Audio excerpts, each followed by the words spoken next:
It's time to check your money with America's money maven, Vicki Brackens. Vicki Brackens is the president of Brackens Financial Solutions Network, LLC, and a registered representative of LPL Financial, member SIPC. Vicki, good morning. Good morning, George. How are you today? I'm doing great, Vicki. All right, Vicki, I have just one thing I have to share with you and share with the audience. Are you ready? Yes, I am. Happy birthday to ya. Happy birthday to ya. Happy birthday. Happy birthday to ya. Happy birthday to ya. Happy birthday. Oh, George, you got me. I was not expecting that. Okay. I know you wasn't. Goodness. Now you got me. What they call Right. So like tomorrow, right, is the big day? Tomorrow is a big day. Yes, tomorrow is a big day, and I am looking forward to it. But I thank you very much for that unexpected I know you wasn't ready for that. Happy birthday. Okay. Yes. Okay. All right. Well, George. Well, now that I'm, set back on my heels, let me go back and compose myself to talk about what we want to. And this is good news this week. Okay. We still have some challenges that we want to discuss a little bit, but I like every once in a while to bring us some good news. So here's the good news. Mm-hmm. Businesses are returning $140 million in surprise overdraft fees to consumers, according to the CFPB. Okay. Now, just to make sure everyone understands what the CFPB report is, the CFPB is the Consumer Financial Protection Bureau, which was a federal agency that was stood up during the time right after the financial crisis back in 2006, 2007. And their responsibility is to monitor consumer activity and to bring about changes or policies that should be enacted in order to protect consumers, particularly around their finances.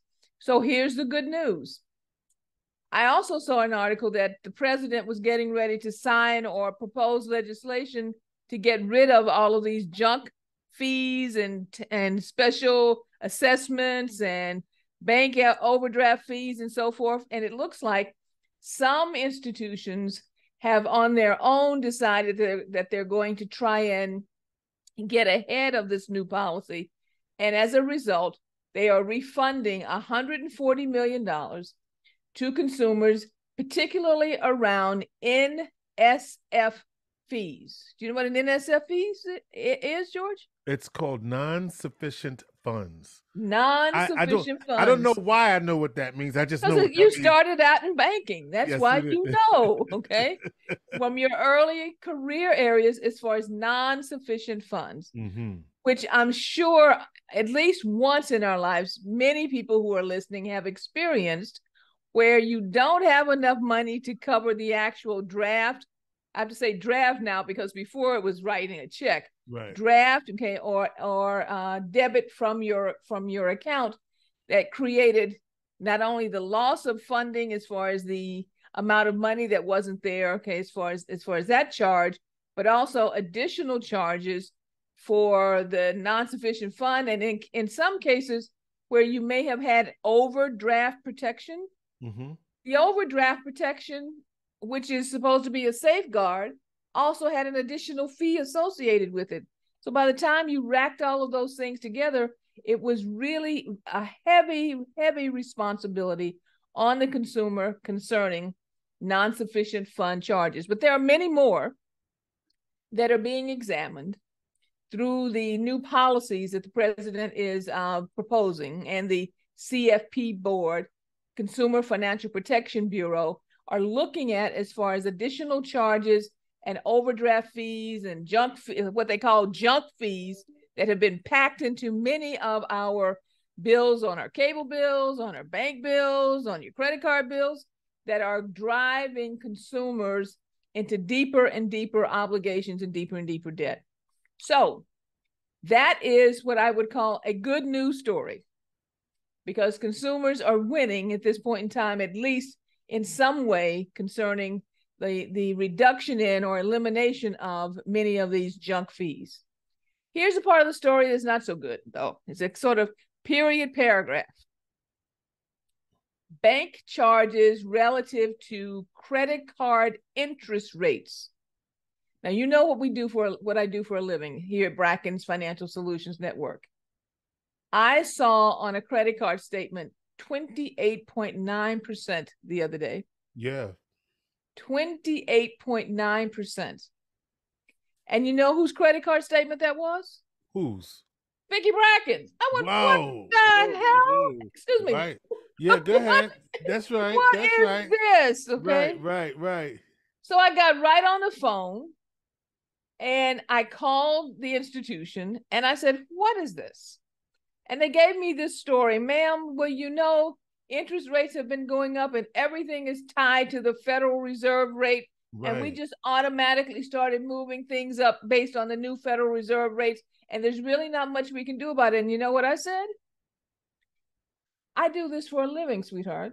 Yeah, that's what you said. I know that, because I didn't want to get really angry. Okay. I know that it's not automatically tied, that it is tied to the credit rating of the individual as to what band that you fall into, that you don't have all of your consumers rolled up into one band. She said, can I put you on hold for a minute? And about 3 minutes later, she came back and said, oh, we have a special running right now. I don't know if it was a special or not, but that went down almost 10%. Just yeah. shy because of 10%. You called. So basically, I called. So look at your credit card statement and see what that is. Everybody needs to flip over their credit card statements, right, and pay attention to what the rates are and how they have crept up over the last, particularly because I usually look at it, but I hadn't in the last 3 months. Over the last 3 to 6 months, things have been ratcheting up at a rate that is absolutely not in conjunction with what your credit standing may be. And pick up the phone and call. Absolutely pay attention and take action. All right, George, I forgot to say this earlier. Share and subscribe. Make sure you share and subscribe this segment. Both of these stories, actually, even though it felt like a little negative on the end, you have a way of taking action in both cases.